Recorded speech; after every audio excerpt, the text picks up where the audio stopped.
We've got a lot of support from Columbia out here today, I'll tell you that.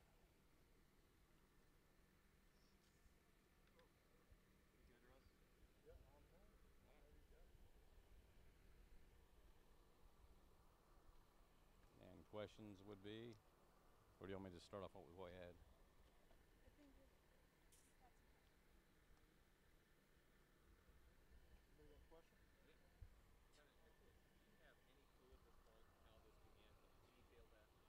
Actually, as we responded, I spoke to some people that were inside the building when it occurred, and the fire originated around some pallets outside of one of the rear doors to the building, the furthest from where we're looking at now.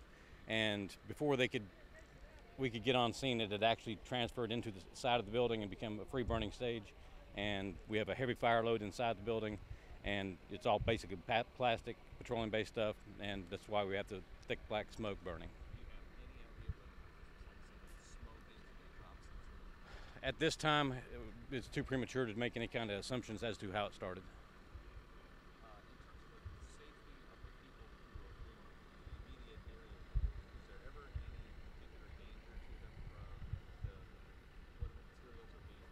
The smoke itself, no, they were out of the building by the time we got here.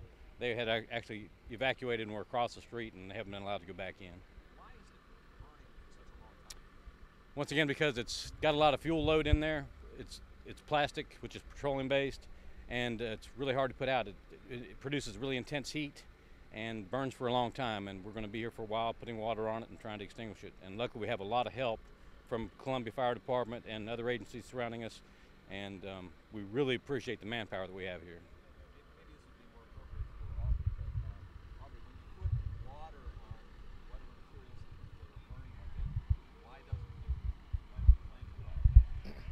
Well, one thing you have to get enough water on it in order to put it out. I mean, once you get enough the volume of water that's needed to put it out, it'll go out. So it's just a matter of just getting enough water on it to put it out. So that's kind of what everybody's concentrating on right now, just get enough water on it. Right. And the other thing also, we're using foam as well. So it can get to the deep-seated part of the fire. So we're applying foam as well. So we try to get this fire put out. Well, it melts to plastic. Obviously, it melts to plastic. So you got not only you dealing with just what's burning on the surface, but also dealing with what's burning up under that plastic. As far as like you said, the heavy fire load. That's kind of what we're looking at right now.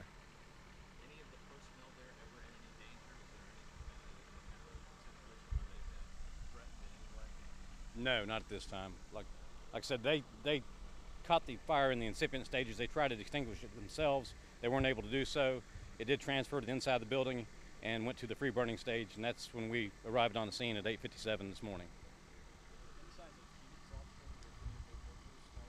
We have had one transported from the scene. At this time, I do not know what department the individual was from, but it was due to heat exposure. No injuries. Nobody's inside. This is not an interior attack. This is totally an exterior defensive attack. Trying to extinguish it this time. We've had a failure of the roof, so we are not putting people at this time on the interior of an unsafe building. No, no. We're not going to put personnel in harm's way to protect property. Now, saving lives is a different story. Our role primarily is to take a look at air monitoring. We are strategically selecting some locations and placing some air monitoring equipment to essentially, obviously, monitor the air quality. We've got one near the command post to check what the air is like that the responders are breathing, and then around the perimeter of the facility. We're also checking on any type of runoff. In other words, the fire fighting water, where it's going, and what might also be in it as well. We're looking again at those two things, water and air.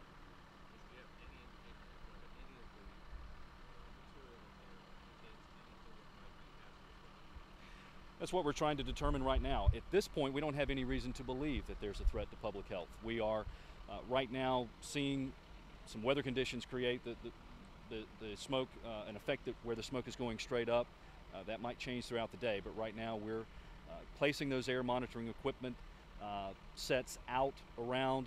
We'll take a look and see what that information shows us.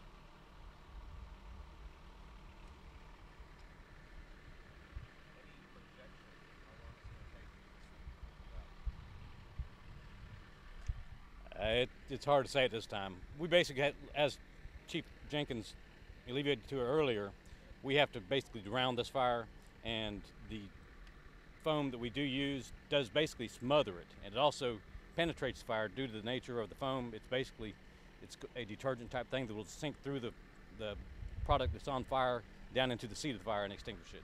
And that's what we're trying to do this time. Much foam we can get on it, the better we're off. And the more white smoke that we see, the better off. That means we're making progress.